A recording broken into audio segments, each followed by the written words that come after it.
नमस्कार दोस्तों, स्वागत है आपका दी एक्स हंटेड चैनल पर। कहानी शुरू करने से पहले आप सभी से एक छोटा सा अनुरोध है। अगर आप चैनल पर पहली बार आएं तो चैनल को सब्सक्राइब जरूर करें और वीडियो को लाइक करें। यह कहानी बेहद रोमांचक और डरावनी है, तो आइए बिना किसी देरी के कहानी शुरू करते हैं।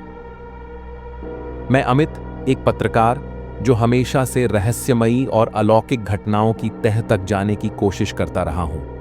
आज मैं और मेरा दोस्त रवि उत्तराखंड के एक छोटे से गांव कर्णपुर में हैं। ये गांव दिन में जितना शांत और सुंदर लगता है, रात होते ही यहाँ का माहौल बदल जाता है। गांव के बाहर एक पुराना खंडहर और एक विशाल पीपल का पेड़ है, जिसके बारे में लोग कहते हैं कि वहाँ एक डायन का साया है। गांव में घुसते ही मैंने महसूस किया कि लोग हमसे बात करने से कतरा रहे हैं। जब मैंने एक आदमी से डायन के बारे में पूछा तो वह घबरा कर बोला, चुप रहो साहब, यहां ये सब मत पूछो, वरना वो तुम्हें देख लेगी। ये सुनकर मेरे और रवि के रोंगटे खड़े हो गए, लेकिन मैंने हिम्मत नहीं हारी। मैं यहां सच जानने आया हूं और मैं इस रहस्य से पर्दा उठाकर ही रहूंगा। गांव के बुजुर्ग बाबा रघुनाथ ने हमें अपने घर बुलाया। उनकी आंखों में एक गहरा डर था। उन्होंने कहा, तुम दोनों यहां आए हो तो मैं तुम्हें सच बताऊंगा, लेकिन इस रहस्य को जानना तुम्हारी जान भी ले सकता है। मैंने आत्मविश्वास से कहा, बाबा, मैं सच जानने ही आया हूं। बाबा ने गहरी सांस लेकर बताया कि 100 साल पहले एक औरत चंपा को डायन कहकर मार दिया गया था। मरते वक्त गांव को श्राप दिया था कि वह लौट कर आएगी और हर उस इंसान को मारेगी जिसने उसकी मौत देखी। यह सुनकर मेरे मन में एक अजीब सी बेचैनी होने लगी, लेकिन मैंने तय किया कि मैं इस रहस्य की सच्चाई जानूंगा। रात के 12 बजे मैं और रवि टॉर्च और कैमरा लेकर खंडहर की ओर बढ़े। जैसे ही हम खंडहर के पास पहुंचे, हवा अचानक बहुत ठंडी हो गई। एक अजीब सी बदबू फैल गई। मैंने टॉर्च जलाकर चारों ओर देखा। तभी मुझे एक सफेद साड़ी में खड़ी एक परछाई दिखी। मैंने रवि से पूछा, तूने भी देखा? लेकिन रवि की आवाज नहीं आई। जब मैंने पीछे मुड़कर देखा तो रवि गायब था। मेरा दिल तेजी से धड़कने लगा। अचानक मेरे कानों में एक औरत की धीमी लेकिन डरावनी हंसी गूंजने लगी। मैंने धीरे धीरे खंडहर के अंदर कदम रखा। अंदर घुप अंधेरा था, लेकिन जैसे ही मैंने टॉर्च घुमाई, मुझे दीवारों पर अजीब निशान और लाल रंग से लिखी हुई कोई भाषा दिखी। मैंने अपने कैमरे से रिकॉर्डिंग शुरू कर दी। तभी दरवाजा अपने आप जोर से बंद हो गया। रवि, कहां है तू? मैं चिल्लाया। तभी मुझे एक औरत की परछाई दिखी जो जमीन पर घिसटते हुए मेरी ओर बढ़ रही थी। मैं डर के मारे कांपने लगा। मेरी टॉर्च की रोशनी परछाई के चेहरे पर पड़ी और मैंने देखा कि उसकी आंखें लाल थीं, उसका चेहरा झुलसा हुआ था और उसके मुंह से खून टपक रहा था। मैं चिल्लाने ही वाला था कि वह आकृति हवा में गायब हो गई। मैं बदहवास खड़ा था कि तभी मुझे रवि की चीख सुनाई दी, बचाओ अमित, मुझे कोई खींच रहा है। मैं दौड़कर बाहर निकला, लेकिन रवि वहां नहीं था। मैंने चारों तरफ देखा। तभी मुझे एक पुराना कुआं दिखा। कुएं के पास रवि के जूते पड़े थे। मैंने कुएं में झांका और जो देखा उससे मेरी सांसें अटक गईं। रवि कुएं में था, लेकिन वह किसी अदृश्य शक्ति से ऊपर खींचा जा रहा था। मैंने तुरंत कुएं की रस्सी पकड़ी और रवि को बाहर खींचने की कोशिश की, लेकिन तभी एक ठंडी हवा का झोंका आया और एक आवाज गूंजी, ये मेरा शिकार है, इसे छोड़ दे वरना तू भी नहीं बचेगा। मैंने पूरी ताकत लगाकर रवि को बाहर खींच लिया। दोनों हांफते हुए जमीन पर गिर पड़े। तभी अचानक कुएं के अंदर से एक औरत का झुलसा हुआ चेहरा बाहर झांकने लगा। रात का अंधेरा और गहरा हो चुका था। मैं और रवि दोनों हांफते हुए जमीन पर पड़े थे। कुएं के अंदर से वह डरावनी परछाई अब ऊपर उठ रही थी। उसकी जलती हुई लाल आंखें और झुलसा हुआ चेहरा मेरे दिमाग में बस गया था। तभी एक गूंजती हुई आवाज हवा में फैल गई। अचानक एक तेज हवा का झोंका आया और कुएं से राख और धूल का गुब्बार उठने लगा। कुएं से भयानक चीखें आने लगी। मैंने रवि को खींचा और दोनों दौड़कर गांव की ओर भागे। लेकिन जैसे ही हम गांव के पास पहुंचे, वहां का नजारा बदल चुका था। पूरा गांव अंधकार में डूब चुका था। ऐसा लग रहा था मानो हम किसी दूसरी दुनिया में आ गए हों। हमने गांव में कदम रखा, लेकिन वहां अजीब सा सन्नाटा था। तभी हमें सामने से एक बुजुर्ग औरत आती दिखी।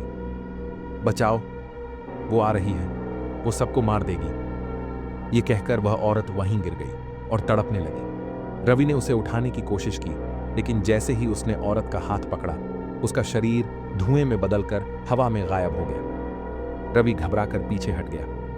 अमित, ये क्या था? हमने जो देखा, क्या वो सच था? मेरी समझ में कुछ नहीं आ रहा था। तभी एक छोटी बच्ची हमारी ओर देखने लगी। उसकी आंखें काली और बिना पुतलियों की थीं। तुम दोनों यहां से भाग जाओ, नहीं तो तुम भी मर जाओगे। ये कहकर वह अचानक गायब हो गई। हम तेजी से बाबा रघुनाथ के घर की ओर दौड़े। बाबा ने हमें देखकर कहा, मैंने तुमसे कहा था कि उस खंडहर के पास मत जाना। मैं गुस्से से बोला, बाबा, वहां कुछ भयानक है, वो हमें मारना चाहती है। बताइए, ये सब क्या हो रहा है? बाबा गहरी सांस लेकर बोले, ये गांव शापित है। चंपा ने जो श्राप दिया था वह अब पूरा हो रहा है। मैंने पूछा, इसका मतलब? बाबा ने समझाया, हर 100 साल में एक रात ऐसी आती है जब उसकी आत्मा जागती है और वह गांव वालों की बलि लेती है। इस बार वह पूरी तरह मुक्त होने वाली है। रवि ने घबराकर पूछा, लेकिन इसे रोका कैसे जाए? बाबा ने गंभीर आवाज में कहा, केवल एक ही तरीका है, उसकी आत्मा को मुक्त करना और श्राप को तोड़ना। मैंने पूछा, कैसे? बाबा की आंखें गंभीर हो गईं। इसके लिए तुम्हें उस खंडहर के अंदर जाना होगा और उस कमरे को खोजना होगा जहां चंपा की आत्मा कैद है। रात के 1:30 पर हम फिर से खंडहर पहुंचे। जैसे ही हमने अंदर कदम रखा, वहां की हवा भारी और ठंडी हो गई। मैंने दीवारों पर ध्यान दिया। अचानक मुझे एक दरवाजे के निशान दिखे जो अब तक छिपे हुए थे। रवि ने पूछा, भाई, ये दरवाजा पहले तो नहीं था? मैंने कहा, कुछ तो गड़बड़ है। हमने जैसे ही दरवाजे को धक्का दिया, वह अपने आप खुल गया। अंदर एक काले धुएं से भरा कमरा था। कमरे के बीचों बीच एक पुरानी लकड़ी की कुर्सी पर एक कंकाल बैठा था, जिसकी आंखों में लाल रोशनी थी। तभी हवा में एक तेज गूंजती हुई आवाज आई, तुम यहां क्यों आए हो? ये मेरी जगह है। मेरे और रवि के शरीर में एक ठंडक दौड़ गई। मैंने हिम्मत जुटाकर पूछा, क्या तुम चंपा हो? तभी कंकाल की आंखों से लाल रोशनी निकली और उसकी जगह एक औरत की परछाई बन गई। परछाई बोली, हां, मैं चंपा हूं। उन्होंने मुझे जिंदा जलाया, लेकिन मेरा कसूर क्या था? मुझे झूठे इल्जामों में मारा गया। मैंने कहा, हम तुम्हारी आत्मा को मुक्त करना चाहते हैं। चंपा ने कहा, मेरी आत्मा तभी मुक्त होगी जब कोई मुझे स्वीकार करेगा, मुझे सम्मान देगा। तभी हवा में तेजी से कई चीखें गूंजने लगी। रवि चिल्लाया, भाई, यहां से भागते हैं। लेकिन मैं समझ गया था कि डायन बदला चाहती थी, मुक्ति नहीं। मैंने बाबा रघुनाथ की दी हुई चमेली की माला निकालकर फेंकी। जैसे ही माला कंकाल पर गिरी, भयानक चीखों के साथ पूरा कमरा हिलने लगा। नहीं, मैं अभी मुक्त नहीं हो सकती। लेकिन बहुत देर हो चुकी थी। कमरे में रखा सब कुछ जलने लगा। हम दौड़कर बाहर निकले। पीछे मुड़कर देखा तो खंडहर जल रहा था और चंपा की चीखें हवा में गूंज रही थीं। खंडहर जल रहा था और चंपा की चीखें हवा में गूंज रही थीं। मैं और रवि दौड़ते हुए गांव की ओर भागे, लेकिन जैसे ही हम गांव के पास पहुंचे, वहां का नजारा बदल चुका था। गांव की गलियों में अजीब सी लाल रोशनी फैली हुई थी। हर घर से चीख पुकार की आवाजें आ रही थीं। लोग अजीब तरीके से तड़प रहे थे, मानो उन पर कोई आत्मा सवार हो गई हो। तभी एक बुजुर्ग आदमी मेरी ओर भागता हुआ आया और चिल्लाया, तुमने क्या कर दिया? तुमने चंपा को और गुस्सा दिला दिया। मैंने पूछा, पर हमने तो उसकी आत्मा को मुक्त किया। बुजुर्ग ने कहा, नहीं, तुमने उसे जलाकर और शक्तिशाली बना दिया। अब वह पूरे गांव को खत्म कर देगी। तभी हवा में डरावनी हंसी गूंज उठी। कोई मुझे नहीं रोक सकता। मैंने ऊपर देखा तो आसमान में एक बड़ा काला धुआं घूम रहा था और उसके बीचों बीच चंपा की जलती हुई आत्मा। चंपा की आत्मा ने हवा में हाथ फैलाए और अचानक पूरा गांव जमीन में धंसने लगा। मिट्टी हिलने लगी, पेड़ उखड़ने लगे और गांव के लोग अदृश्य ताकत से हवा में उठने लगे। बच्चे हवा में गोल गोल घूम रहे थे और औरतों की आंखों से खून बहने लगा। रवि चिल्लाया, भाई, हमें बाबा रघुनाथ के पास जाना होगा। हम बाबा रघुनाथ के पास पहुंचे। वह गांव के बाहर एक गुफा में बैठे थे और चारों तरफ हवन कुंड जल रहा था। बाबा ने गंभीर आवाज में कहा, अब सिर्फ एक ही उपाय है, तुम्हें चंपा की आत्मा को फिर से कैद करना होगा। मैंने पूछा, कैसे? बाबा ने एक पुराना तांत्रिक ग्रंथ निकाला और बोले, इस किताब में लिखा है कि यदि चंपा के श्राप को खत्म करना है तो तुम्हें उसे उसी जगह बुलाना होगा जहां उसे जलाया गया था। मैंने कहा, मतलब कुएं के पास? बाबा ने कहा, हाँ, लेकिन यह बहुत खतरनाक होगा। तुम्हें एक विशेष मंत्र पढ़ना होगा और फिर उसे इस काले धागे में बांधना होगा। अगर तुम असफल हुए तो तुम भी मारे जाओगे। मैंने रवि को देखा। अब कोई और रास्ता नहीं था। रात के 3 बजे हम गांव के पुराने कुएं के पास पहुंचे।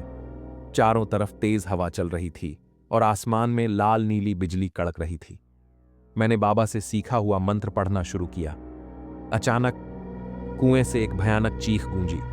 चंपा की आत्मा धीरे धीरे कुएं से बाहर आने लगी। उसका आधा शरीर जल चुका था और उसके हाथों से काले धुएं निकल रहे थे। उसकी लाल जलती हुई आंखें मुझे घूर रही थी। चंपा बोली, तुम मुझे रोक नहीं सकते, मैं इस गांव को खत्म कर दूंगी। रवि चिल्लाया, भाई जल्दी करो। मैंने मंत्र पढ़ते हुए काले धागे से एक घेरा बनाया, लेकिन तभी चंपा ने गुस्से में हवा में हाथ लहराया और मैं हवा में उठ गया। मैं जमीन से 5 फीट ऊपर हवा में तैर रहा था। रवि घबरा कर रोने लगा, भाई नहीं। चंपा ने मेरा गला घोंटने की कोशिश की, लेकिन तभी बाबा रघुनाथ अचानक वहां पहुंच गए और जोर से एक मंत्र पढ़ा। तभी एक तेज सुनहरी रोशनी कुएं से बाहर आई। एक काली आकृति हवा में उड़ी और जोर की चीख के साथ कुएं के अंदर समा गई। मैं नीचे गिरा और जमीन पर पड़ा रहा। चंपा की आत्मा की चीखें दूर होती गईं और फिर सब शांत हो गया। अगली सुबह जब गांव वालों ने आंखें खोलीं तो सब कुछ सामान्य लग रहा था। गांव में कोई डरावनी शक्ति नहीं थी। बाबा रघुनाथ ने कहा, अब यह गांव मुक्त हो गया है। रवि और मैंने राहत की सांस ली, लेकिन जब मैंने कुएं की ओर देखा तो मुझे कुएं के पानी में एक जोड़ी लाल आंखें चमकती हुई दिखी। क्या चंपा सच में चली गई थी या वह अब भी किसी के लौटने का इंतजार कर रही थी?